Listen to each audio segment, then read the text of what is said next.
Okay, we are discussing chapter 9 of conceptual physics. In this, I'm going to go ahead and dismiss my image so it doesn't interfere with the PowerPoint.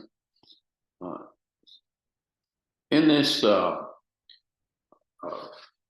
going to break this up into 4 parts, and the first part is going to be the Newtonian synthesis, the universal law of gravity, universal gravitational constant, gravity and distance, the inverse square law, weight and weightlessness, ocean tides, gravitational fields, Einstein's theory of gravitation, black holes, and universal gravitation.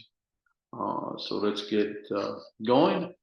Newton was not the first to discover gravity. Newton discovered that gravity is universal. So he tied people understood gravity, but they didn't understand that the same principles that uh, that controlled gravity on the Earth was what controlled the orbit of the planets, the gravitational pull of the sun on the Earth and moon, the gravitational pull of the Earth on the moon, and he found that there was a law that combined both of those, and that's what's known as the Newtonian synthesis. The legend has it that Newton, sitting under an apple tree, realized that the Earth's pull on an apple extends also to the pull on the moon. That's the Newtonian synthesis. In Aristotle time, motion of planets and stars were regarded as natural, not governed by the same laws as objects on Earth. Newton recognized that a force directed toward the sun must act on all planets. This is similar to the force that Earth exerts on an apple that falls toward it. So the Newtonian synthesis of the same set of laws apply to both celestial and terrestrial objects. So objects at a distance, like stars and planets, and terrestrial objects, things here on Earth that fall to the ground. Okay, the universal law of gravity, everything pulls on everything else. So let's if well, let me take 2 pens. If I were to take two of these markers and suspend them on a string, they would attract one another. There would be a gravitational pull from one to the other. Now, the gravitational pull of the Earth is so great that it overwhelms the pull that these two would have with each other. But there is a formula, and we can calculate the gravitational pull of one to the other, given the formula that we'll discover in a little bit. So everything pulls on everything else. The Earth pulls me down. I'm actually pulling the Earth up. Remember Newton's third law.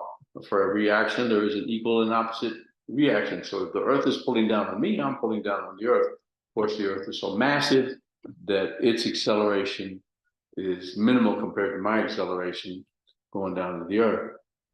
Everybody attracts every other body with a force that is directly proportional to the product of their masses and inversely proportional to the square of the distance separating them.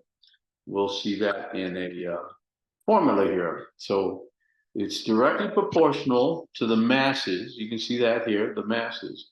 Inversely proportional to the square of the distance. So force is proportional to the square, to the masses, the product of the masses, but inversely proportional to the distance squared. I think in the formula I wrote on canvas, I used r squared, r meaning the distance, the separating the two objects, the distance of the centers.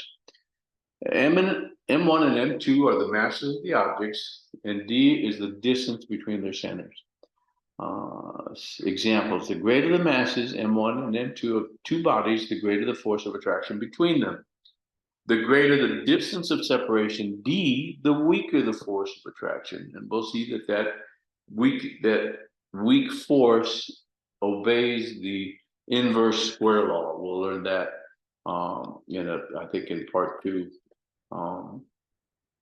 Now, Newton's most celebrated synthesis was and is earthly and heavenly laws, weight on Earth and weightlessness in outer space, masses and distances, the paths of tossed rocks, and paths of satellites. And we'll see that it's earthly and heavenly laws.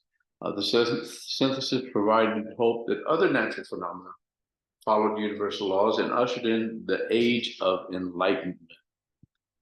Okay, gravity is the weakest of the 4 known fundamental forces. There's 4 known fundamental forces. There's the gravitational force, there's the strong nuclear force, the weak nuclear force, and the electromagnetic force.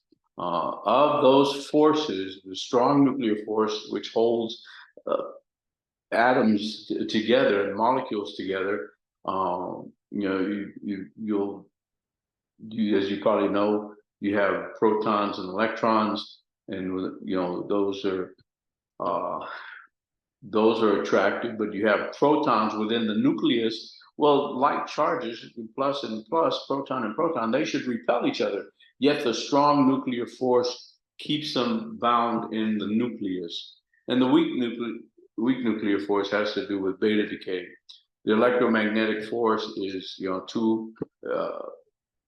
what I just discussed, an electron and a proton attract each other, and 2 protons repel each other. It's weaker than the strong nuclear force, or else we couldn't have atoms. And the weakest of these is the gravitational force. We know about it so well because we experience it every day, and we experience it in close quarters. The Earth pulling us down. Okay, so the formula is F equals G, where G is the universal gravitational constant of 6.67 times 10 to the minus 11 Newton meters squared per kilogram squared. So F equals G times mass of one times the mass of the other, divided by the square of the distance separating them. Okay, once the value of G was determined, the mass of the Earth was calculated as 6 times 10 to the 24th kilograms. Okay, now, how are these discovered? Well, there's 2 discovered. There's 2 methods that were discovered. Now, what's not shown on here? The Cavendish experiment was, you had a torsion wire and you had these masses suspended from this torsion wire, and as you brought masses towards the other masses, they would rotate. They would be attracted to this mass. Now, what's not shown here is there was a little mirror that Cavendish used to measure the rotation of this fine torsion wire. And then Von Jolly, he had a different experiment. If you can imagine this ball not there, he would take this mass 1, and balance it to where it was 0. Then he'd roll this large massive ball underneath it, and it would actually pull on this ball, and he would add the weights to balance it once again.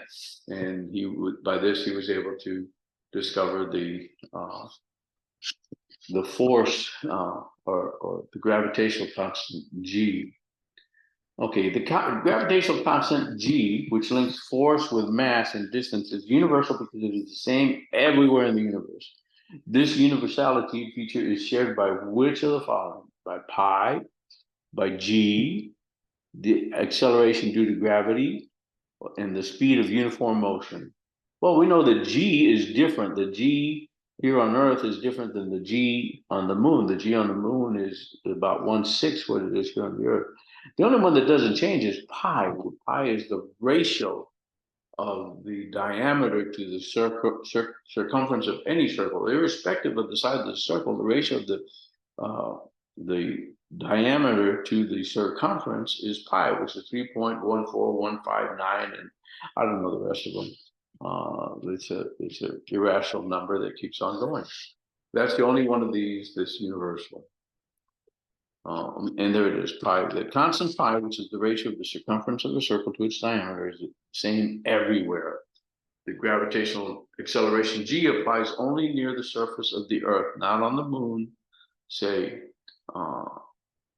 gravitational acceleration varies away from the Earth. So only here on Earth do we have the 9.8 meters per second squared. Okay, and that's the end of part one. So we'll end this section.